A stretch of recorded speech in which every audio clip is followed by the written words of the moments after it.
Hey there, and welcome to Careers Unchecked, the podcast where we stop checking boxes and start making moves. This is for barrier breakers, career builders, and anyone who's ready to build a career that actually feels like theirs. I'm Brandy Oldham, career coach, interior designer, and year-round iced coffee drinker. Around here, we keep it real. From navigating career pivots to figuring out how to stay balanced when your to-do list feels like it's just never ending. Whether you're chasing that next promotion, thinking about switching things up, or just trying to figure out what's next, you're in the right place. My goal? To help you trust yourself, take action that feels good, and build a career that's sustainable, not stressful. So grab your drink of choice, settle in, and let's get to it.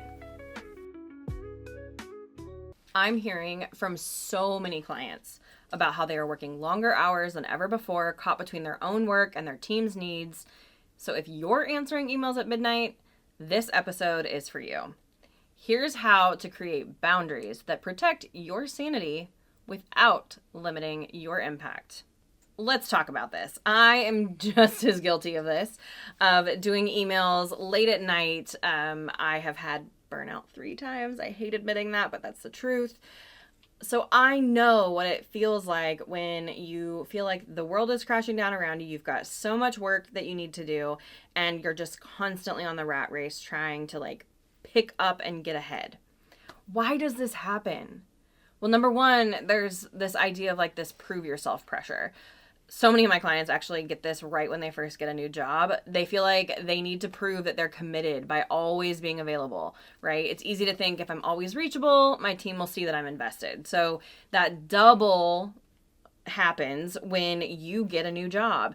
You're like, this team doesn't know who I am. They're not going to see that I am invested in them. I'm invested in the work. So I'm going to continue to work late hours, always be available, and prove that I'm a team player. And on the front end, that sounds really good, but on the back end, it's a recipe for heading towards burnout.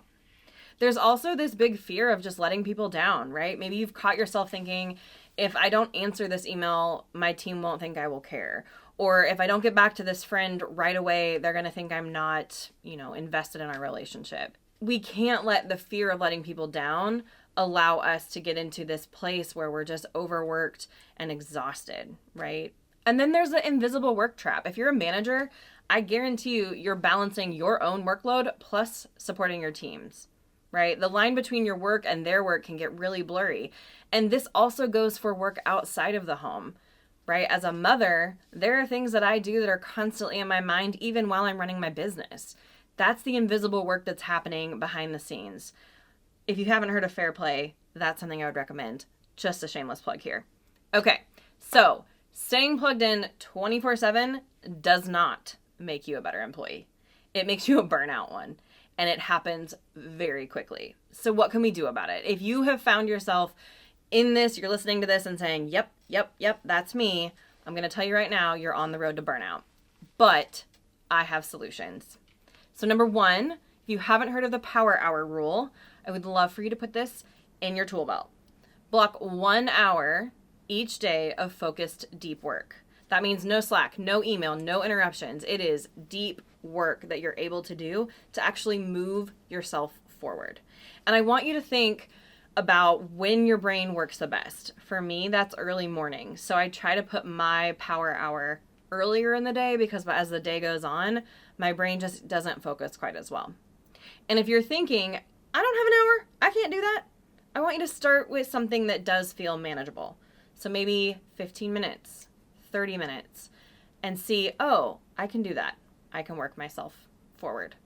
The other thing you can think about too is putting some resources in play to help with this. If you haven't heard, I'm a big fan of Flown. It's an online platform where you can co-work with people. It was built for people with ADHD, and it's basically body doubling. So I can log into a power hour. It's actually blocked out on my calendar, and I can knock a task out and know that I have that external accountability to others. You don't necessarily have to use that platform. This is not sponsored by them or anything, but if you're interested in a model like that, you can also work with a coworker to do the same thing.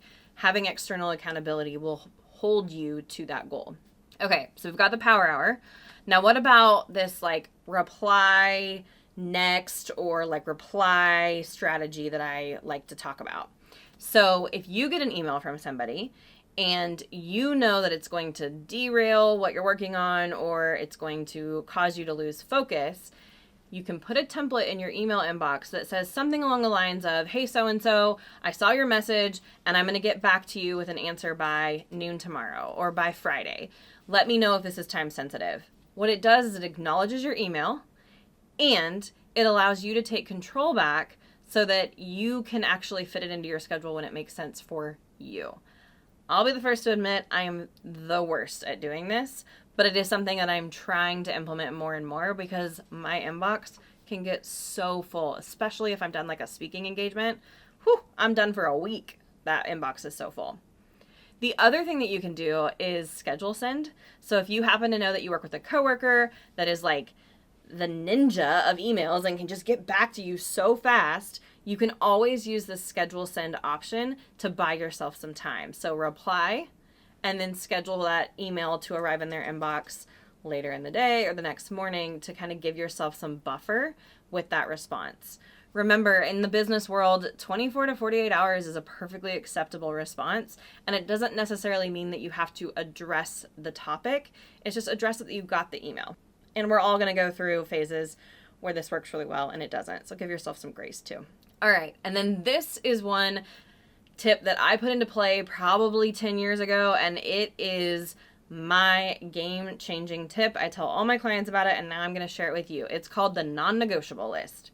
At the end of the day, let's be honest, my brain's done. So the last half hour of the day, I have a little blocking that is for my non-negotiable list. So at the end of the day, I go through everything that's in my brain and I just brain dump it all out, right? And then I look at my list and I say, okay, what are my top 3 priorities for the next day? And these are not going to be like huge projects, right? This is something that I can do within 15 to 30 minutes or less. And those are actionable items. So if I've got a project, maybe it's just outlining the project or something along those lines. I put them on a sticky note, and those are my non-negotiables. By the end of the next day, those are the 3 things that I have to get done.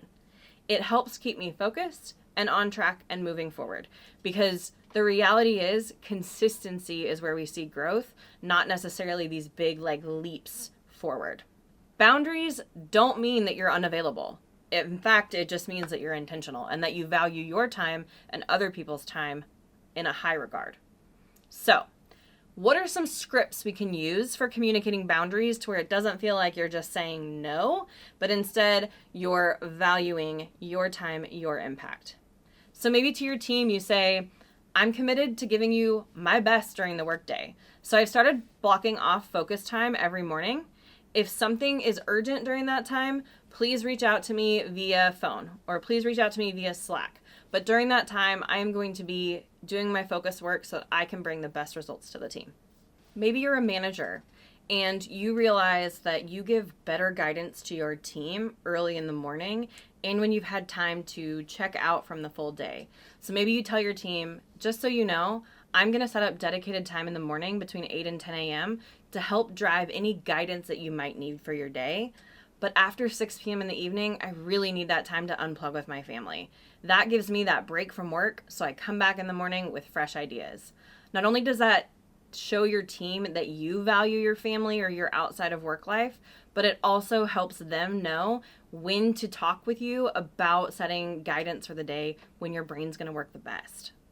Now, one of the things I recently did was add some boundaries into my email signature. So if you email me, you'll notice at the bottom of my email, I have a new little announcement that says I'm recently back from maternity leave, which means I'm trying to learn this juggle of running my business like I did before, growing a human and making sure he's surviving, and also being like a good person who's also operating on a little less sleep than I'm used to.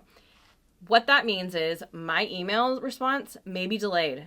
It might come in at really odd hours, but I'm communicating proactively to people who email me that that's just where I'm at in this phase of life. Will that be the case forever? No. But for now, that just is what it is. And you can do the same thing on your email. I typically respond to emails between 8 a.m. and 5 p.m. Thank you for understanding, right? It can be something as simple as that.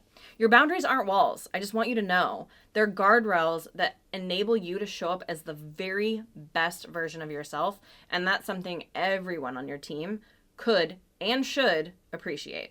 As you're thinking about writing all these emails and getting bogged down with work, I want you to remember some of these tips that we've talked about. So maybe it's putting together a non-negotiable list. Maybe it's proactively communicating when and how you're going to communicate with your team or with clients.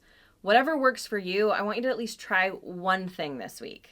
You don't need to be up answering emails at midnight tonight. I give you full permission to shut that laptop, turn off that phone, and get yourself some sleep. From one sleep-deprived mom to all of you, please take your hours when I can't get them. Boundaries are your way to succeed. It's your way to make sure that you are giving the most impact you can rather than spreading yourself too thin, because once we get into burnout territory, let me tell you, it's really hard to come back. Thanks for joining me today on Careers Unchecked. If you've got a career question or just need someone to bounce an idea off of, reach out. I'd love to hear from you. Until next time, take a breath, take a step, and keep moving forward. You've got this.